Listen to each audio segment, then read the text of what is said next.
अस्सलाम वालेकुम नाजरीन, आप देख रहे हैं INN चैनल। मैं हूं शेख अहमद अली। आज की ख़ास बात में हम देखेंगे कई अहम कौमी और बैनुल अक़वामी खबरें। वज़ीर आज़म नरेंद्र मोदी ने मुल्क गिर रोज़गार मेले के तीसरे मरहले में चारशंबे को 45 मकामात पर मुनक़िद प्रोग्रामों में वीडियो कॉन्फ्रेंसिंग के ज़रिए 71,000 नौजवानों को सरकारी महकमों और तंजीमों में मुलाजिमतों के लिए तक़र्रुरनामे फराहम किए। रोज़गार मेला वज़ीर आज़म के उस अज़्म की तकमील की तरफ एक कदम है कि रोज़गार के मौक़े पैदा करने को अव्वलीन तरजीह दी जाएगी। तवक्को है कि रोज़गार मेला मज़ीद रोज़गार पैदा करने में एक और मुहर्रिक के तौर पर काम करेगा और नौजवानों को बाइख्तियार बनाने और कौमी तरक्की में हिस्सेदारी के लिए बामायने मौक़े फराहम करेगा।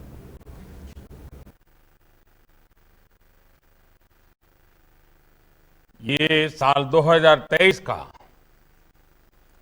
पहला रोजगार मेला है। 2023 की शुरुआत उज्जवल भविष्य की नई उम्मीदों के साथ हुई है।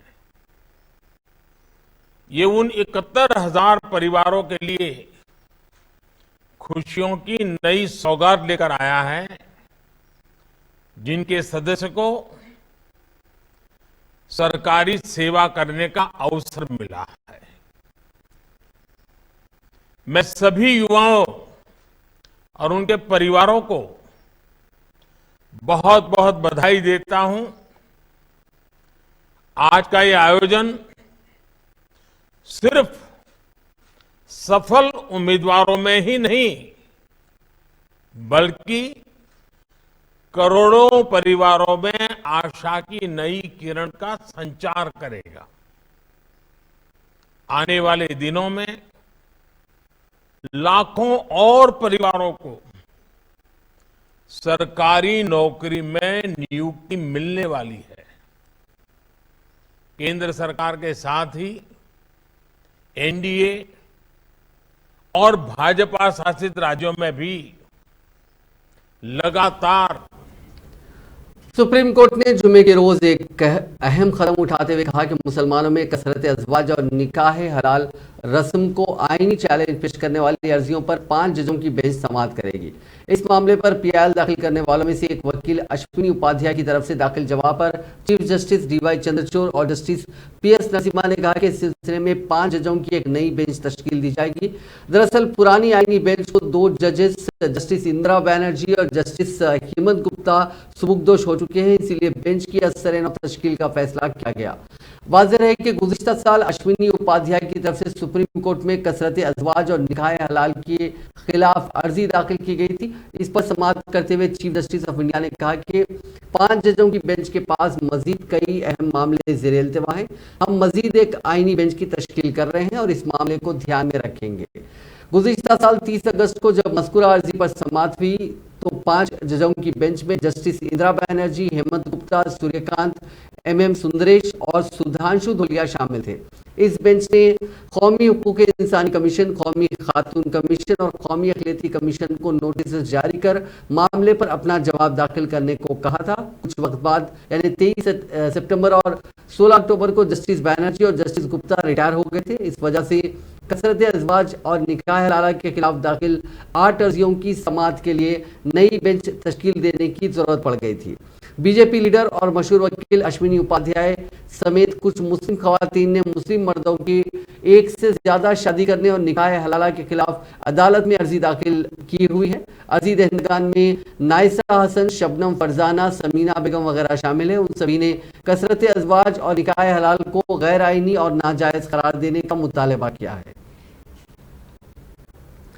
जम्मू कश्मीर में बर्फबारी के बीच कांग्रेस लीडर राहुल गांधी की क़यादत में भारत जोड़ो यात्रा जिले कठुआ के हिटली मोड़ से अपने सफर के 125वें दिन दोबारा शुरू हुई। राहुल गांधी ने सर्दी से बचने के लिए सफेद टी-शर्ट पर स्याह बरसाती कोट पहन रखा था।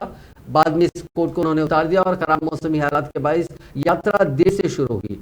ये यात्रा साल गुज़िश्ता के 7 सितंबर को कन्याकुमारी से शुरू हुई थी और जुमेरात की शाम पंजाब से जम्मू कश्मीर में दाखिल हुई और ये यात्रा 30 जनवरी को श्रीनगर के शेर कश्मीर इंटरनेशनल कन्वेंशन सेंटर में अख्ताम पजीर होगी।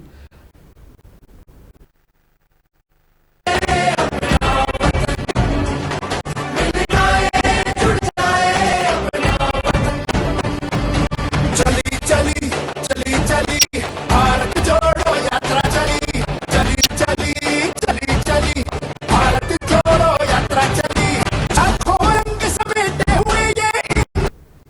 शिवसेना के रुकने पार्लियामेंट संजय रावत ने भी राहुल गांधी के साथ मिलकर यात्रा में हिस्सा लिया। नेशनल कॉन्फ्रेंस के सदर और साबिक वजीर आला डॉक्टर फारूक अब्दुल्ला जुमेरात को ही कठुआ पहुंचे और यात्रा में शिरकत की और लोगों से खिताब भी किया।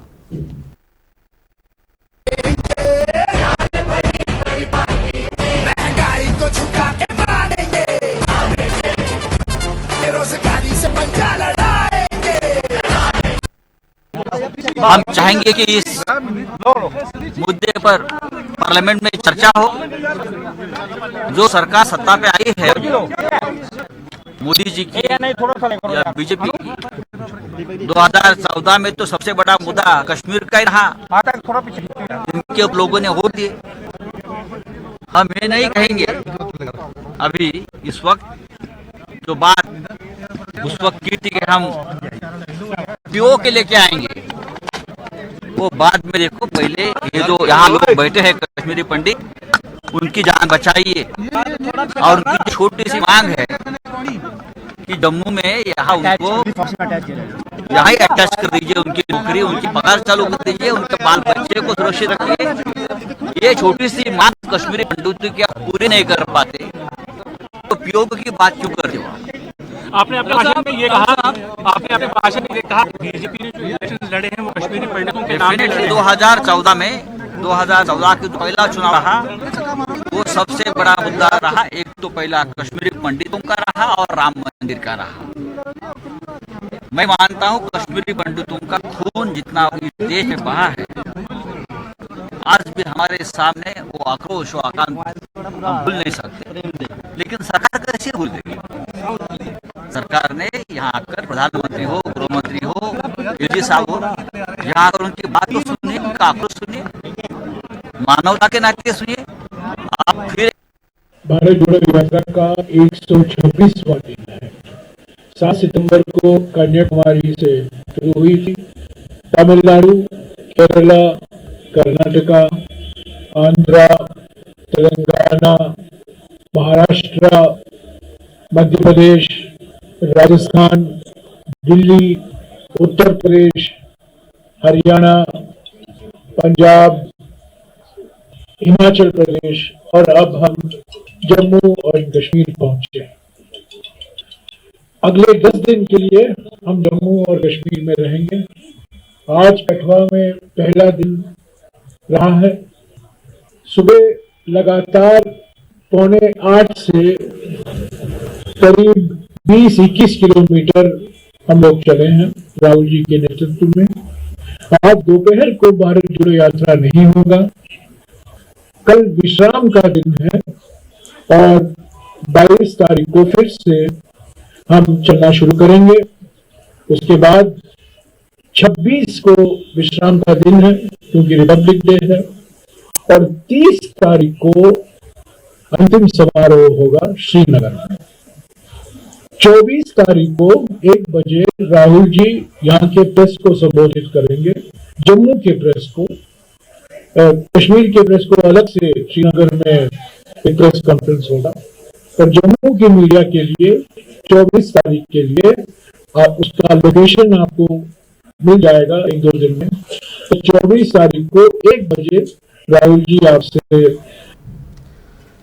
साबिक वज़ीर आला फारूक अब्दुल्ला ने जम्मू में भारत जोड़ो यात्रा में दाखिल होने पर राहुल गांधी की तारीफ करते हुए उनका इस्तकबाल किया। उन्होंने कहा कि शंकराचार्य के बाद वो इस तरह की यात्रा करने वाले दूसरे शख्स हैं। फारूक अब्दुल्ला ने यह भी कहा कि ये राम और गांधी का मुल्क है। फारूक अब्दुल्ला ने कहा कि सदियों पहले शंकराचार्य यहाँ आए थे और वो उस वक्त पैदल आए थे जब सड़कें नहीं थी और जंगल थे। वो कन्याकुमारी से पैदल कश्मीर गए थे। राहुल गांधी दूसरे शख्स हैं जिन्होंने कन्याकुमारी से कश्मीर तक का सफर तय किया। यही यात्रा जो है आज भारत को जोड़ने की कोशिश कर रही है। जो इसके दुश्मन हैं वो भारत के दुश्मन हैं, वो इंसानियत के दुश्मन है, वो लोगों के दुश्मन है। आज बात नहीं है कि नौकरी मिलेगी या क्या होगा, आज बात है कि भारत बचेगा या नहीं बचेगा। क्या भारत में हम लोग इज्जत से रह सकेंगे या नहीं रह सकेंगे, वो है सवाल। अगर हम लोग इकट्ठे रहे तो हम भारत को मजबूत कर सकते हैं। अगर हम इकट्ठे नहीं रहे और बट गए तो भारत कभी मजबूत नहीं होगा। इसलिए मेरी आपसे विनती है कि जो इस जवान ने ये अहद किया, मैं पता नहीं, मैं समझता नहीं हूं कहां से उसने इसको ये हिम्मत दी कि ये चला कि भारत को जोड़े, और इंशाअल्लाह भारत को जोड़ के ही छोड़ोगे, मुझे पूरा यकीन है। और मैं अपनी आंखों से, इससे पहले कि मैं जाऊं, राहुल, मैं देखना चाहता हूं उस गांधी के हिंदुस्तान को जिसमें हम इज्जत से रह सके, इज्जत से चल सके, इज्जत से हमारी माए बहनें भाई चल सके। जम्मू कश्मीर के लेफ्टिनेंट गवर्नर मनोज सिन्हा का कहना है कि भारत जोड़ो यात्रा के लिए सिक्योरिटी के तमाम तर इंतजाम किए गए हैं और इंतजामिया यात्रा के एहसन इनकाद के लिए तमाम सहूलियातें बहम पहुंचाएगी। उन्होंने ये बात एक बार फिर दोहराई कि जिन लोगों ने अपने ओहदों का गलत इस्तेमाल करके सरकारी अराजी पर कब्जा किया, उनके खिलाफ कार्रवाई अंजाम दी जाएगी। कांग्रेस सदर मल्लिकार्जुन खड़गे ने मुल्क में बेरोजगारी को लेकर एक बार फिर मोदी हुकूमत पर हमला बोला। उन्होंने ट्वीट कर कहा कि मोदी जी, सरकारी महकमों में 30 लाख ओहदे खाली हैं। आज आप जो 71,000 तकरीरी नामे तकसीम कर रहे हैं वो सिर्फ ऊंट के मुंह में जीरा है, खाली आसामियों को पुर करने का अमल है। आपने सालाना 2 करोड़ नई नौकरियां देने का वादा किया था। नौजवानों को बताएं कि 8 साल की 16 करोड़ नौकरियां कहां हैं। रेसलिंग फेडरेशन ऑफ इंडिया और पहलवानों के बीच जारी तनाज़े में वजीर स्पोर्ट्स की रिहाइशगाह पर पहलवानों की वजीर और अफसरों के साथ मीटिंग हुई। इस बीच रेसलिंग फेडरेशन ऑफ इंडिया के सदर नशीन बृजभूषण शरण सिंह ने उनकी जुमे के रोज होने वाली प्रेस कॉन्फ्रेंस रद्द कर दी, लेकिन बाद में उनका बयान सामने आया। इधर इंडियन ओलंपिक एसोसिएशन की मीटिंग में पहलवानों के इल्जामात की जांच के लिए एक 7 रुकनी कमेटी बना दी गई है। इस कमेटी में बॉक्सर मेरी कॉम, तीरंदाज Dola Banerjee, badminton player Alaknanda Ashok, free style कुश्तीबाज योगेश्वर दत्त, इसके अलावा इसके एक और ओहदेदार है सहदेव यादव और 2 वकला को शामिल किया गया है।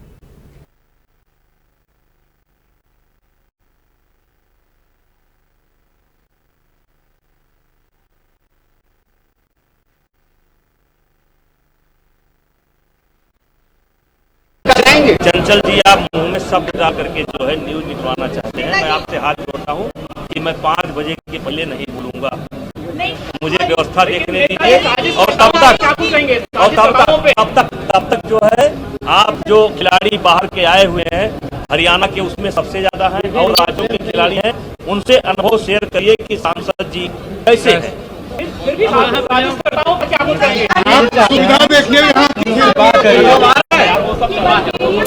जबरदस्ती लोग ले रहे हैं, लिखित लगाते लोग। ये बल्गेरिया में आप सेम होटल में रुके थे, बल्कि ऐसा अलाउड नहीं होता, रूल के खिलाफ है। देखिए,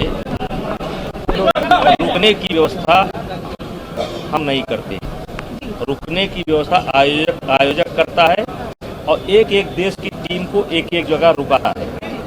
ये हमारी व्यवस्था नहीं है। और जिस खिलाड़ी ने आरोप लगाया है कि दरवाजा खुला रहता था, वो खिलाड़ी उस टूर्नामेंट में नहीं थी।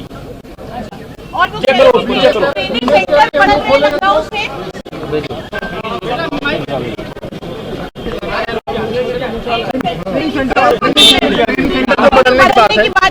अब आप सब पूछ लेंगी, अरे सर बता दीजिए बात होती है। नहीं भाई, अब मैंने बोल दिया है, जो होना था बोल दिया है। अब मेरे लिए कुछ रहने दीजिए। जो बैठक अयोध्या में होनी थी वो होगी परसों होगी 22 को। सर ये कह रहे हैं कि अगर आपने इस्तीफा नहीं दिया तो आपसे खिलाया जाएगा जबरदस्ती। ऐसा क्या मुंह खोलने वाली? अब हो सकता है हम खोल दें तो सुनामी आ जाए, हम खोल दें तो सुनामी आ जाए। भाई देखिए, मैंने आपके बच्चों के अंदर जो उत्साह का वातावरण पैदा हुआ है, जो उनको प्रेरणा मिलती है आगे काम करने के लिए, वो उनको वाकई में बहुत दूर तक लेकर जाएगा। खेल की बात हो रही है तो हाल ही में पहलवान भी इस समय धरने पर बैठे हैं दिल्ली में। देखिए, ये चीज उन पहलवानों से पूछो या उनके पीछे जो लोग हैं उनसे पूछो। ये खेल की लगातार आंदोलन कर रहे हैं तो देश में खेलों की स्थिति का एक गंभीर आरोप लगाए हैं। ऐसा है कि कई बार आरोप गंभीर होते हैं, कई बार गंभीर लगाए जाते हैं, कई बार मंशा कुछ और होती है। रेसलिंग फेडरेशन के सदर बीजेपी रुकन पार्लियामेंट ब्रिजभूषण सिंह को बरतरफ किए जाने के मुतालबे पर पहलवानों का एहतजाज तीसरे दिन भी जारी है। पहलवानों ने ब्रिजभूषण पर जिनसी इस्तेसाल करने का इल्जाम आयद किया। दरिया साहब कांग्रेस ने प्रेस कॉन्फ्रेंस के जरिए पहलवानों के मसले के हवाले से वजीर आजम नरेंद्र मोदी को हदफ तनकीद बनाया। प्रेस कॉन्फ्रेंस में कांग्रेस लीडर सुप्रिया श्रीनेत, मुक्केबाज विजेंद्र सिंह और एथलीट कृष्णा पूनिया ने शिरकत की। सुप्रिया श्रीनेत ने कहा कि ब्रिजभूषण शरण सिंह नहीं बल्कि वजीर आजम खुद आज कठघरे में हैं। आंखों से आंसू निकलता है तो सरकार की ये खामोशी अपने आप में निंदनीय ही नहीं, अपने आप में और बहुत गंभीर और गहरे सवाल खड़ा करती है, क्योंकि कटघरे और सवालों के घेरे में रेसलिंग फेडरेशन ऑफ इंडिया के चीफ भाजपा के सांसद ब्रिजभूषण सिंह जरूर हैं, लेकिन उससे ज्यादा आज कटघरे में प्रधानमंत्री मोदी खड़े हैं।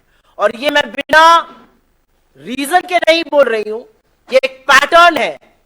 विनेश फोगट जी ने अपनी पहले दिन की प्रेस कॉन्फ्रेंस में कहा था कि उन्होंने अपने परिवार के साथ जाकर 2021 के अक्टूबर महीने में मोदी जी को सारी असलियत से वाकिफ कराया था। उन्होंने सच बताया था और अपनी दिल्ली के लेफ्टिनेंट गवर्नर विनय सक्सेना ने वजीर आला अरविंद केजरीवाल को खत लिखकर उनके उस बयान को गुमराहकुन, गलत और तौहीन आमेज करार दिया जिसमें केजरीवाल ने कहा था कि कौन है एलजी, कहां से आ गया एलजी। एलजी ने खत में लिखा कि कौन है एलजी, कहां से आया एलजी, इसका जवाब आपको आइन पर नजर डालने पर मिल जाता है। एलजी ने कहा कि 16 जनवरी को वजीर आला असेंबली से निकलकर मुझसे मिलने के लिए एहतजाज करने राजनिवास के बाहर पहुंचे। मुझे मीडिया से इस बात का इल्म हुआ, मैंने आपको और नायब वजीर आला को मुझसे मिलने के लिए बुलाया था और आप मुझे आपके साथ लंच करके खुशी होती, लेकिन आप मुझसे नहीं मिले और आपकी तरफ से कहा गया कि आप तमाम अरकान असेंबली के साथ मुलाकात करेंगे। एलजी ने मजीद कहा कि आप भी इस बात पर इत्तेफाक करेंगे कि इतने मुख्तसर नोटिस पर 70-80 लोगों से बैक वक्त मुलाकात करना मुमकिन नहीं था और इससे कोई मसला हल नहीं होता। बदकिस्मती से आप सियासी बयानबाजी करते रहे और आपने कहा कि एलजी ने हमसे मिलने से इनकार कर दिया। एलजी ने कहा कि मैं हैरान था कि शहर तरक्की से मुताल्लिक कितने मसाइल से घिरा हुआ है और आपको मार्च और एहतजाज करने का वक्त मिल गया। एलजी ने अपने खत में कहा कि दिल्ली के सरकारी स्कूलों में हाजिरी कम हो रही है और तलबा के इंदराज में भी कमी आई है।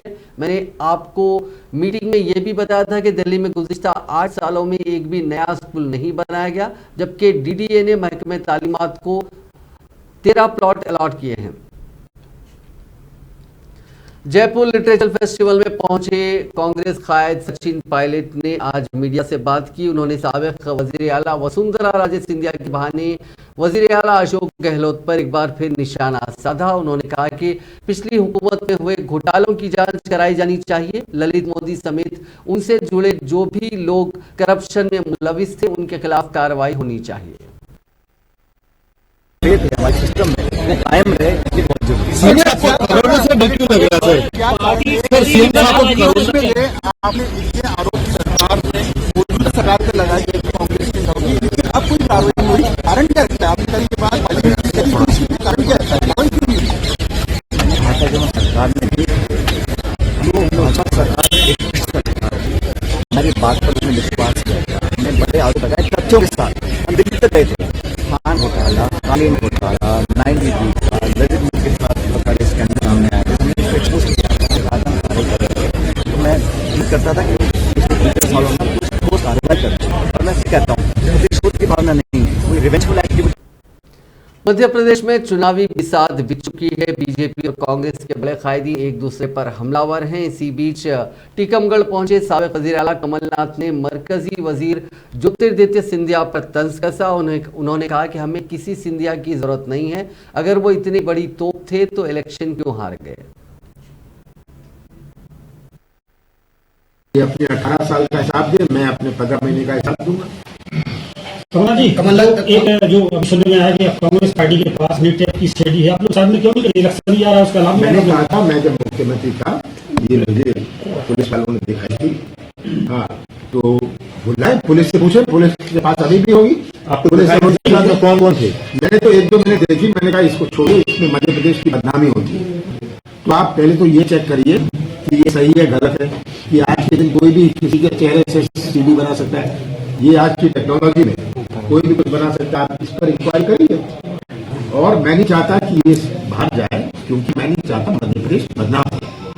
मेरे लिए तो बहुत आसान था कि इसको ओपन कर देना, पर ये राजनीति मैं नहीं करता। पिछली बार सिंधिया था आपके पास, इस बार सिंधिया नहीं, तो कौन है ऐसा? हमें किसी सिंधिया की जरूरत नहीं। अगर सिंधिया थे तो ग्वालियर का महापौर क्यों हारे, मुरैना का महापौर क्यों हारे? इतने बड़े तोप थे, क्यों हारे? ये बताइए मुझे। 31 जनवरी से शुरू हुए बजट सेशन से पहले नए संसद भवन के हॉल की तस्वीरें सामने आई है। नई पार्लियामेंट्री बिल्डिंग को बनाने वाले वजारत ने इसे शेयर किया है। वजारत की वेबसाइट centralvista.gov.in पर ये तस्वीरें मुहैया हैं। ये इस प्रोजेक्ट को पूरा करने की डेडलाइन नवंबर 2022 थी, लेकिन ओहदेदारों का कहना है कि ये जनवरी के खत्म तक तैयार हो जाएगा। ऐसे में उम्मीद की जा रही है कि सदर जमहूरिया द्रौपदी मुर्मू 31 जनवरी 2023 को नए लोकसभा भवन से पार्लियामेंट के दोनों ऐवानों को ज्वाइंट एड्रेस करेंगी। इसके बाद 1 फरवरी 2023 को नए लोकसभा सदन से वजीर फाइनेंस निर्मला सीतारामन बजट पेश करेंगी। हालांकि हुकूमत ने अभी तय नहीं किया है कि बजट कहां से पेश होगा। पिछले कई दिनों से खतरे से जूझ रहे जोशीमठ में जुमे की सुबह सीजन की पहली बर्फबारी हुई। ताज़ा बर्फबारी ने जोशीमठ के बाशिंदों की दहशत बढ़ा दी है। बर्फबारी के चलते खतरनाक घरों को गिराने का काम जुमे को रोक दिया गया। महकमे मौसमियात ने 23 और 24 जनवरी को भी जोशीमठ, चमोली और पिथौरागढ़ में बारिश और बर्फबारी के इम्कान का इजहार किया है। इसी जानिब रियासत के वजीर आला पुष्कर सिंह धामी ने अपील की है कि जोशीमठ को लेकर अफवाहें ना फैलाई जाएं। आप बयानबाजी कर रहे हैं और अब चारधाम यात्रा भी अभी आरंभ हुई है और 30 लाख लोगों की रोजी रोटी। देखिए, सबसे बड़ी बात तो यह है कि पूरे देश भर से कुछ लोग ट्वीट के माध्यम से, कुछ सोशल मीडिया के माध्यम से, अनेकों माध्यमों से उत्तराखंड की स्थिति को बहुत भयावह दर्शा रहे हैं। पूरे उत्तराखंड की, जोशीमठ के समेत पूरे उत्तराखंड को कह रहे हैं कि उत्तराखंड खतरे में है, उत्तराखंड डूब रहा है। मैं कहना चाहता हूं कि ऐसी स्थिति नहीं है। और जोशीमठ में भी 70% लोग अभी आज ऐसे सामान्य जीवन जी रहे हैं, अच्छे से काम कर रहे हैं। इस प्रकार की स्थिति बनाने से जहां उत्तराखंड के अंदर भी एक नकारात्मक संदेश जा रहा है और वह पूरे देश के अंदर भी जा रहा है, क्योंकि पूरे देश की आस्था श्रद्धा का केंद्र बिंदु उत्तराखंड है। यहाँ प्रत्येक वर्ष लाखों की संख्या में, करोड़ों की संख्या में लोग आते हैं, तो उनके अंदर भी कहीं गलत संदेश न जाए, इसलिए मैं उनसे कहना चाहता हूं कि देश के विभिन्न स्थानों पर बैठकर जो इस प्रकार के संदेश दे रहे हैं। एयर इंडिया के तैयारी में एक मुसाफिर के जरिए खातून पर पेशाब किए जाने का मामला तूल पकड़ता हुआ नजर आ रहा है। इस मामले में डीजीसीए ने एयर इंडिया कंपनी पर एक बड़ा जुर्माना लगाने का ऐलान किया। एक नोटिस में डीजीसीए ने मुलजिम शंकर मिश्रा पर 4 माह तक पाबंदी लगा जाने के एयर इंडिया के फैसले पर अदम इत्तेफाक का इजहार किया। साथ ही डीजीसीए ने उसूलों की खिलाफवर्जी के लिए एयर इंडिया पर 30 लाख रुपए का जुर्माना आयद कर दिया। इतना ही नहीं, अपनी ड्यूटी करने में नाकाम रहने वाले फ्लाइट के पायलट इन कमांड का लाइसेंस 3 माह के लिए रद्द कर दिया गया। अलावा नाजी एयर इंडिया के डायरेक्टर इन फ्लाइट सर्विसेज पर भी 3 लाख रुपए का जुर्माना आयद किया गया है। दिल्ली वुमेन्स कमीशन की सदरनशीन स्वाति मालीवाल से छेड़छाड़ का वीडियो सामने आया है। दावा किया जा रहा है कि इसमें नशे में धुत एक शख्स स्वाति के साथ छेड़छाड़ और अपनी कार में बैठाने की जिद कर रहा है। मना करने पर वो बदसलूकी करता है और स्वाति को घसीटने की कोशिश करता है। पुलिस के मुताबिक 47 साल का मुलजिम साउथ दिल्ली के संगम विहार का रहने वाला है। उसे गिरफ्तार कर लिया गया है। उससे आगे की पूछताछ की जा रही है। इसकी जानकारी स्वाति मालीवाल ने पुलिस को 19 जनवरी की सुबह 3 बजे दी थी।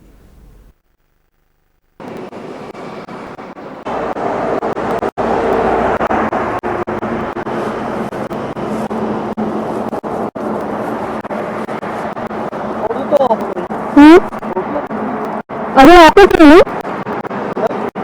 तो गए थे ना, अपनी बातें छोड़ दो। कहाँ छोड़ गए?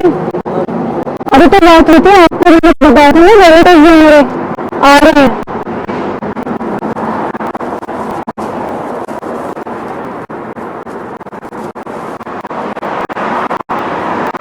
कहाँ छोड़ोगे? हाँ कहाँ पे छोड़ गए तो पूछ रही हूँ। मतलब आप दूसरी बार ढूंढ के आओ ना, मैं यहाँ पे बात बात करूँ कि मेरे को नहीं छोड़वाना है ना।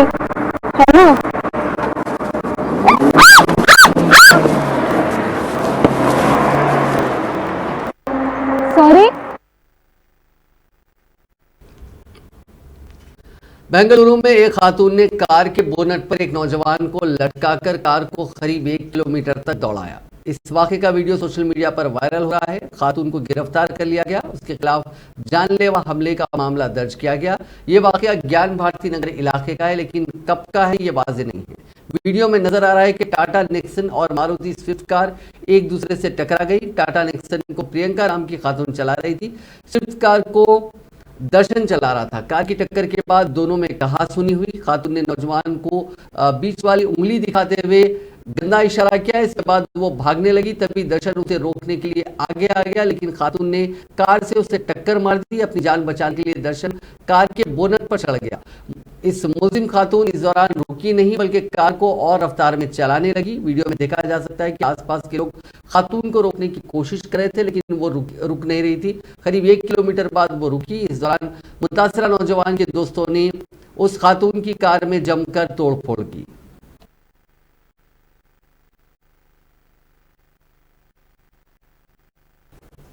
अफगानिस्तान में शदीद सर्दी की वजह से मरने वालों की तादाद बढ़कर 78 हो गई है। अफगानिस्तान की नेशनल डिजास्टर मैनेजमेंट अथॉरिटी की जानिब से जारी बयान में कहा गया कि 8 से 18 जनवरी के दरमियान बाज़ इलाकों में दर्जे हरारत -31 डिग्री फ़ारेनहाइट तक गिर गया था, जिसकी वजह से सर्दी की तबाहकारियों से हलाकतों की तादाद बढ़कर 78 हो गई। इनमें ज्यादातर अमवात बुगलान, बादगैस, हरात, जोजजान, फारेब और खवस्त सूबों में हुई। बयान के मुताबिक सर्दी की वजह से 70,000 मवेशी भी हलाक हुए।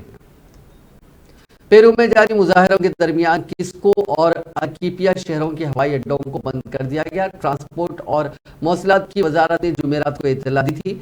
मीडिया रिपोर्ट्स के मुताबिक पेरू में जुमेरात को मुल्कगीर एहतजाजी मुजाहरे हुए, जिनमें सदर डिना बोलोराते के इस्तीफे और कांग्रेस की तहलील का मुतालबा किया गया। मुल्क के तमाम बड़े शहरों में जबरदस्त मुजाहरे हुए। दोपहर को मुजाहिरीन और पुलिस के दरमियान झड़पें शुरू हो गई। पेरू के दारुल हुकूमत लीमा की सड़कों पर बख्तरबंद पुलिस एहलकारों की गाड़ियां लाई गई। आपको बता दें कि इन मुजाहरों के दौरान अब तक 53 अफराद हलाक हो चुके हैं।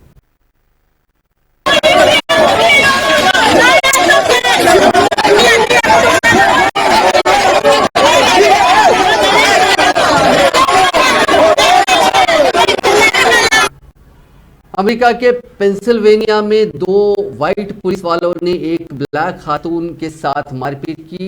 इस वाक़े का वीडियो सोशल मीडिया पर वायरल हो रहा है। ये पूरा तनाज़ा सैंडविच में एक्स्ट्रा चीज़ नहीं दिए जाने से शुरू हुआ।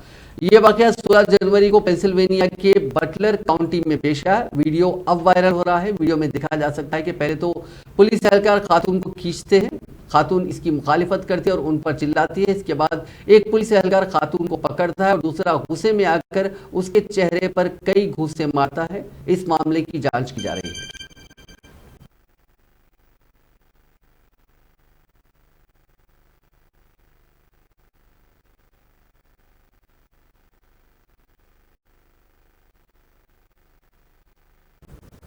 फूड डिलीवरी प्लेटफॉर्म स्विगी ने अपने 6,000 के टोटल वर्कफोर्स में से 6.33% यानी 6.33% 380 एम्प्लॉयज की छटनी कर दी है। इस बात की जानकारी जुमे के रोज स्विगी के सीईओ श्रीहर्ष मेजेटी ने दी। मेजेटी ने कहा कि कंपनी के लिए ये बहुत ही मुश्किल फैसला है। श्रीहर्ष ने एम्प्लॉयज को ईमेल कर कहा कि हम रिस्ट्रक्चरिंग एक्सरसाइज के हिस्से के तौर पर अपनी टीम के साइज को कम करने के लिए बेहद मुश्किल फैसले ले रहे हैं। इस प्रोसेस में हम 380 टैलेंटेड स्विगीटर्स को अलहदा कर रहे हैं। ये सभी अवेलेबल ऑप्शंस को एक्सप्लोर करने के बाद लिया गया है और ये बहुत मुश्किल फैसला था।